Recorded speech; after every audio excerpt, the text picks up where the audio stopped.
Izani nonke nina ninxaniweyo, izani xa ninonke nangamanzi. Funani uYehova esenokufunyanwa, mbizeni esekufuphi. Kuba njengoba kusihla imvula nekhephe ezulwini, ingabuyeli kulo ingathanga unyakamise umhlaba uvunde, iwuhlumise iwenze untshule, imnike imbewu umhlwayeli, imnike isonka udlayo. Yakuba njalo ilizwi lami eliphuma emlonyeni wami alikubuyela kum lilambatha lingakwenzanga endikuthandayo, lingakuphumelisanga oko ndilithume kuko. Baniyakuphuma ninovuyo, nithundezwe noxolo. Intaba neenduli ziyakugqabhuka zimemelele phambi kwenu, nemithi yasendle ibethe izandla. Imini kaThixo le imini enkulu, imini yemini lichame ebantwini. Imini lesikhumbula ngayo ukuzalisekiswa kwedinga, imini yokuhlaka komoya oyingcwele. Befundisi bebandla eRhamente yonke, nani nonke bethunga lentsasa ndiyanibulisa. Masiqalekele inkonzo ngomthandazo. Igameni likaThixo uyise, uThixo unyana, uThixo umoya oyingcwele. Ngalo mzuzu sondela kuwe mnini into zonke. Sondela Nkosi, sazi uba singaboni ezweni osasigcinise kulo. Kodwa siyazi Nkosi, xa sithe sazivuma kwezono zethu, wena nguThixo naku ukusixolela. Mdali nomlondolozi wabo bonke abantu. Bulela ke Nkosi inceba nobabalo lwakho. Xa uthe wasigcina malisongile ebudeni bobusuku obudlulileyo, kwasasa ibona nalena imini yanamhlanje. Ekokulungisa kwethu kweThixo ayingomandla ethu kodwa lubabalo lwakho.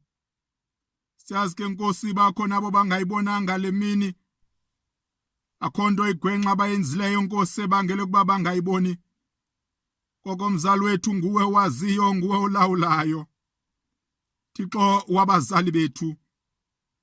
Xa singena ke kule nkonzo ngale ntsasa sizithoba phambi kobuso bakho Thixo, nyangele mihla sithi uhambe phambili. UNguThixo wathi ngexesha elikwanjengeli wafundisa inhliziyo zabantu bakho abanyanisekileyo kokubathumelela ukhanyiso lomoya oyingcwele. Xa singena ke kule nkonzo Thixo wethu senza imibongo, sicenga ubukho bakho Thixo wethu. Simana malisongileyo sikhwaza sithi yamini wakhe wahlangayo mayiphindwe kuthi. Uze lo mlilo wakho wephakathi kuthi. Senze ke Nkosi kuba sithi kwangayo umoya lowo, sibe nengqondo elungileyo neqiqayo kuzo zonke izinto. Simana sivuya mdali wethu ngamaxesha onke ukonwabisa kwakhe okungcwele. Ngenxa yemfanelo zomsindisi wethu Yesu Kristu, ohleliyo elawula ngobukhosi kwakunye nomoya lowo, emnye uThixo kude kube ngunaphakade. Amen. Kwesisithuba ke Rhamente sithabatha isifundo sethu sokuqala nesokugqibela sale nkonzo. Sisithabatha ke kwincwadi zeTestamente entsha, incwadi yezenzo zabapostile, isahluko sesesibini. Sifanele ke ukuqala ukufunda kula vesi yokuqala, soma kula vesi yamashumi mabini ananye. Kodwa nicele ngenxa yokonga amaxesha siqala ukufunda kula vesi yokuqala, sokuma kwivesi yesibhozo, sitsibe siyotsho kula vesi yeshumi elinanye, sivale kula vesi yeshumi elinesithathu. Yona ke xa siyifumene ifundeka ke ngolu hlobo. Indawo ke namagama agqamileyo asisihloko ndaba athi isipho somoya oyingcwele. Masifundeni. Kaloku ekuzalisekeni kwawo umhla wePentekoste baye bonke bemxhela omnye endaweni inye. kwasangequbuliso kwaphuma ezulwini isandi esinjengesomo yovuthuza ngamandla sayizalisa indlu yonke ababehleli kuyo. Kwabonakala kubo ilwimi ezabekayo ngathi zezomlilo olo lwahlala phezu kwabo ngabanye. Bazaliswa bonke ngumoya oyingcwele, baqala ukuthetha ngalwimi izimbi njengoko umoya wabanika ukuba bathethe baphimisele. Kaloku kwakume eYerusalema apha amaYuda, amadoda oyika uThixo, evela kuzo zonke inhlanga eziphansi kwezulu. Sitheke sakubakho eso sandi, yabuthelana inkithe yadubadubeka, kuba bonke ngabanye babeve bona bethetha ngezakomawabi intetho. Bathi nqake bonke bamangaliswa, wathi omnye komnye, kanene aba bonke bathethayo asingamaGalilina. Kuthena ke ukuba sibeve nje sonke ngabanye bethetha ngezakomawethu intetho esezalelwa kuzo. Ivesi ye-11 yona ithi, thina amaGrike nama-Arabhi sibeva bona bezithetha ngezakomawethu ilwimi izinto ezinkulu zikaThixo. Bathi nqake bonke bakhohlwa omnye sithi komnye, azingaba ifuna ukuba intoni na lento. Kanti abanye ke bahlekisa ngabo besithi bahluthi iwayini enencasa. Yangakho inkosi ngasikelela ukufunda kwezilayo xa sifika ke kule vesi ye-13 esiyifundileyo ngaUyesu Kristu umkhululi nomsindisi wethu. Amen. Siyakudumisa Thixo, siyakuvuma ubuyinkosi.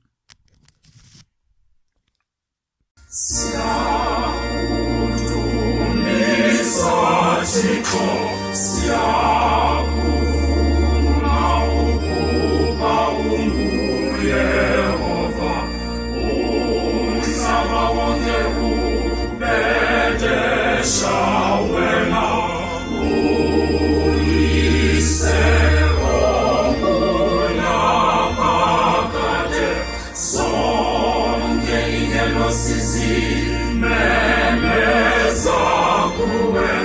Wanesuluna wonke amandla kulo, ikerubi neserafime zimana zimemeza kuwe. Uyingcwele, uyingcwele, osi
Fellow congregants, mothers and fathers, brothers and sisters, this morning we read from the book of Acts chapter 2, where we read from verse 1 to verse 21. The coming of the Holy Spirit. Ukuhla kukamoya oyingcwele. Ithenye inguqulelo yesiXhosa endala. Isipho somoya oyingcwele. Let me start by saying, in harmony with our Christian calendar, today is the day that is known as the day of Pentecost. A day where we remember the coming of the Holy Spirit during the day of Pentecost in Jerusalem. Let us get the word of God from the first verse that we have read. Acts chapter 2 verse 1. New King James Version reads as thus. When the day of the Pentecost had fully come, they were all with one accord in one place. Baye bonke bemxhelomnye ndaweninye ilizwi enicela uba sithandazele phezu kwalo. Pentecost was a Jewish harvest festival celebrated 50 days after Passover. Isidlo esasenziwa ngosuku lwama-50 emva kwePasika. It was a festival of thanksgiving for the harvest crops. It was a festival engumyalelo kaThixo. Yayinkonzo yomnikelo oqhutywa bubushushu benhliziyo, hayi uxanduva. The Pentecost of today in our readings, it was the 50th day after resurrection of Christ, 10 days after the ascension of Christ. Utuluka xa iqala le passage, uthi ke kaloku ekuzalisekeni kwa umhla wePentecost, baye bonke, take note, bonke referring to the believers, the followers of Jesus Christ. The believers 10 days back, ebembonile uYesu Kristu enyukela ezulwini, wabashiya nedinga esithi, niyakwamkela kamandla akubona umoya oyingcwele uhlile phezu kwenu, nibe ngamangqina am eYerusalem. St. Luke records this, that from that moment, these believers all the time babezingisa ngamxhelomnye kuthandazeni nasekhungeni, ndawonye nabafazi noMariya unina kaYesu, kwandawonye nabanye abazalwana, which means from that day waiting for imini yedinga, they were always united in one place, in one spirit. So vumani ke kamente sithi namhlanje umyalezo wethu ocacileyo. The Holy Spirit comes in when the church is in unity. If there's one thing that we can learn from this verse that says, baye bonke bemxhelomnye ndaweninye, is this: the Holy Spirit comes in when the church is in unity. In other words, the united church invites the Holy Spirit. Icawa emanyeneyo iyamema umoya oyingcwele. Umbuzo ke oyi-challenge ukuthi ngulo uthi, ingaba ngexesha lethu lokuthandaza, are we the church that is in one accord? Are we the church that is in one place? Utuluka kwakungekho namnye who was away, but the whole church were in one place, being one accord. Ngokwezibhalo, the concept of being one accord is a prerequisite of the Holy Spirit in the church. Ngoba unqulo oluthe sa liyamgxotha umoya oyingcwele. According to the scripture, this concept, to be in one accord, communicates being in one heart and one mind. It conveys that inner unity of oneness of heart and mind of the church. The slogan of the Methodist Church that says, one heart, one way, symbolizes a group of people that are in one accord and in one place. So the question, the challenge uThixo asibuza yona xa siyicawa elinde ukwehla komoya oyingcwele, celebrating the foundation of the church. Ingaba are we the church that is in one accord? In the early church, this one accord was expressed by the sharing of material possession amongst the believers. Lento athi uLuka bayeke bezingise kuhlaleni emfundisweni yabapostile nasebudlelaneni nasekuqhekezeni isonka nasemthandazweni, symbolizing that these believers were waiting for imini being in one accord, being in one place. And yes, noba babeyazi uba lizawufezekiswa nini na idinga, kodwa their secret was always being one accord and in one place. So the challenge that is asked to us by God, are we the one church? Are we in one accord? Are we in one place?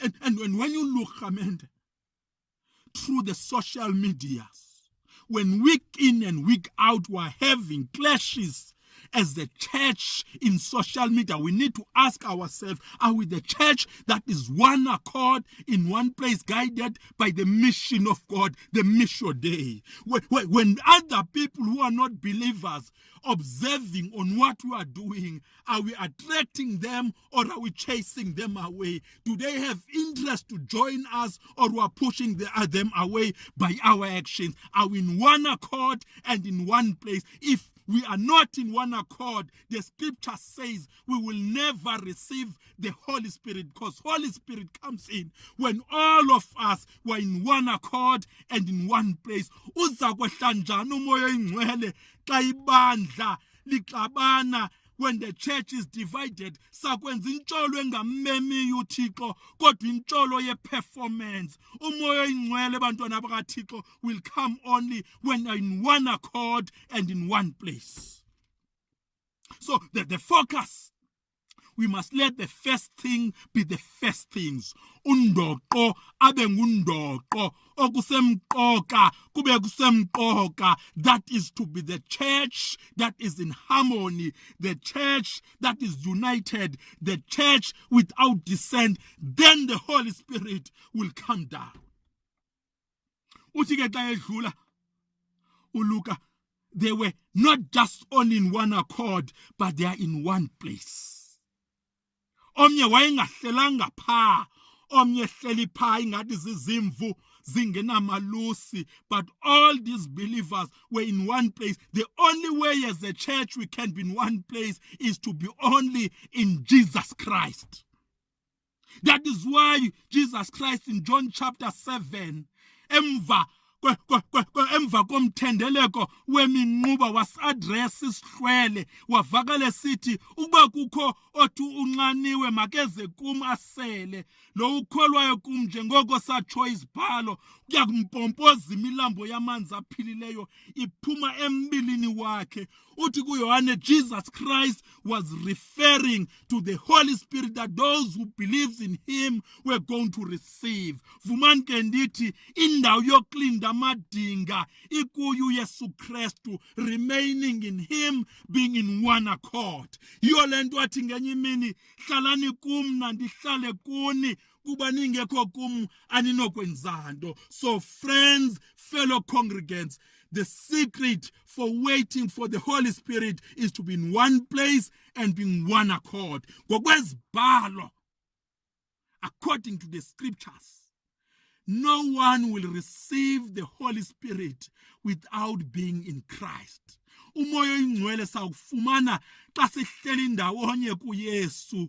Xa babehleli ndawonye, babehleli kuYesu. Inqinwa lento ngumvangeli uMateyu ngalamhle sithi, ababini nabathathu bedibene egameni lam, mna ndakwehla ndibe ngowenani.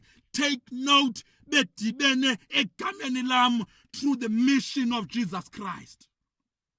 Uthi ke uLuka, zathi zakwenzeka all these things, being in one accord, in one place, wehla umoya oyingcwele.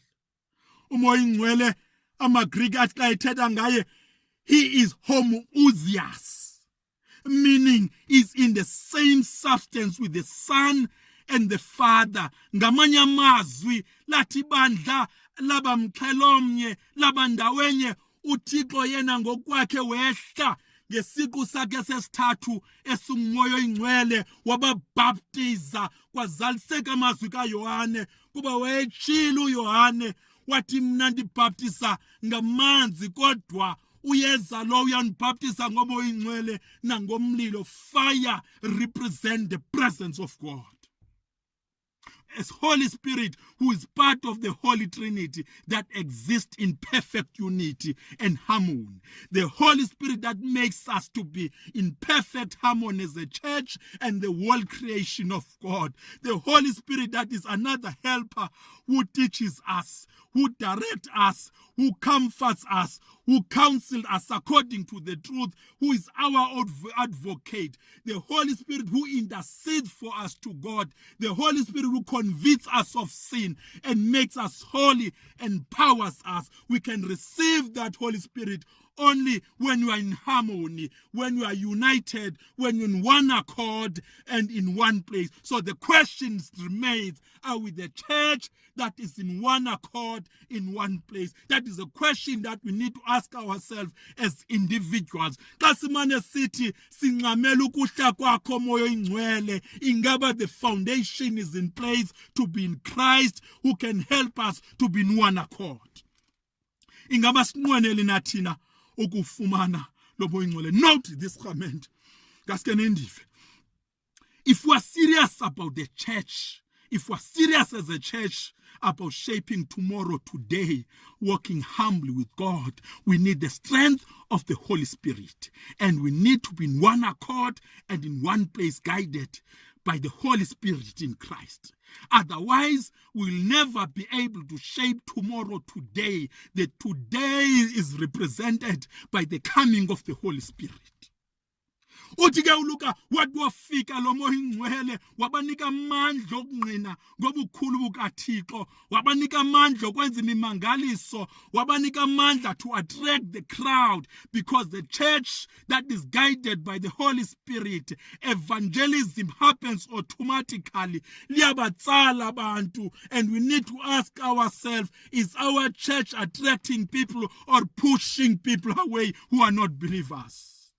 Okwesibini umoya oyingcwele wabatransforma, wajika uPetrosi, wazalwa ngokutsha, wangqinela izwi likaThixo. We can only be God's witness when we are guided by the Holy Spirit. Okwesithathu lo moya oyingcwele wabanika izipho ngezipho, athi umpostile uPawulos, thina sifana namalungu omzimba akumzimba onguYesu Kristu. We are given different gifts. My gift being different from yours, but we receive from the same Holy Spirit for the glory, not ourselves, but for the glory of God. The basic thing is to be in one accord and in one place. The question remains, are we the church that is in one accord, in one place, while we are waiting for the Holy Spirit? Ingaba khamente asinqwenele nathina ukuyeka uthetha ngembali, kodwa sithethe ngeziqu zethu ngenxa siqhutywa kumoya oyingcwele. Ingaba samamkelana umoya oyingcwele? Ingaba our actions confess that we have accepted the Holy Spirit? We've been baptized by the Holy Spirit. Are we the church that is in one accord, in one place? So, khamente, it starts with me as an individual. It spread to the church. It spread to the communities. It spread to our work environment. It spread to the whole world. It is a time that we come to Jesus, who is the dispenser of the Holy Spirit, because no one will receive this Holy Spirit without being to Jesus, because Jesus Christ is the dispenser of the Holy Spirit. Lithuba khamente lokuba simanyane, sibe mxhelomnye, sibe ndaweninye, simeme umoya oyingcwele. That is why Pretoria City Mission, we are invited to follow Christ, no one else but Christ. Lithuba loba samkela uYesu Kristu njengenkosi nomsindisi wethu, who's the dispenser of the Holy Spirit. Zonke ezinye izinto ziza kusenzekela. All we need to do is to accept Jesus Christ and let the Holy Spirit guide us. Allow me to close with the words of the present tense to say, it is all in our hands to invite the Holy Spirit as a church. The secret is to remain in harmony, in unity, being in one accord and in one place. And so Luke says, the first thing that we can learn on this day of remembering the coming of the Holy Spirit is to be in one accord, in one place. Egameni loyisene elonyana nelomoya oyingcwele. Amen. Masithandaze. Sibulela ke Nkosi ilizwi lakho. Sicela ke Nkosi sileli bandla kuba senze sibe mxhelomnye, sibe endaweni nye, sihlale phansi kwamaphiko akho. Thandazela ke Nkosi inkokheli zebandla sibe mxhelomnye kwindawo ngendawo ezikuzo. Sibisondeza ke Thixo umongameli welizwe neparlament yakhe ngokubanzi. Sithi bagcine bemxhelomnye bendaweni nye. Sikelela ke ilizwe lakho wethu Nkosi xa samulwana nesifo singubhubhane secorona. Xa sawungena kwisigaba sesithathu se-lockdown Thixo wethu. Sondeza otishala nabantwana Nkosi yethu xa bezawuqala izikolo ngomso. Sithi bagcine Nkosi ubasikelele phansi kwephiko lakho. Sondeza bonke mawusongela abasebenzi bezempilo abajongana namaxhoba Nkosi esisifo singubhubhane Nkosi. Sincede ke Nkosi emakhayeni ethu basibe noxolo sibe nothando and fight against the scourge of gender-based violence during this lockdown. Yehla ke moya ingcwele usikelele sililizwe. Usikelele iAfrika yonke iphela. Usikelele ilizwe lonke liphela. Sonke izinto ke sicela ngolwasifela uYesu Kristu inkosi yethu. Amen. Masithabathu fefe. The grace of our Lord Jesus Christ, the love of God the Father, and the fellowship of the Holy Spirit, our comforter, be with us all as we fight the spread of coronavirus now and forevermore. Amen.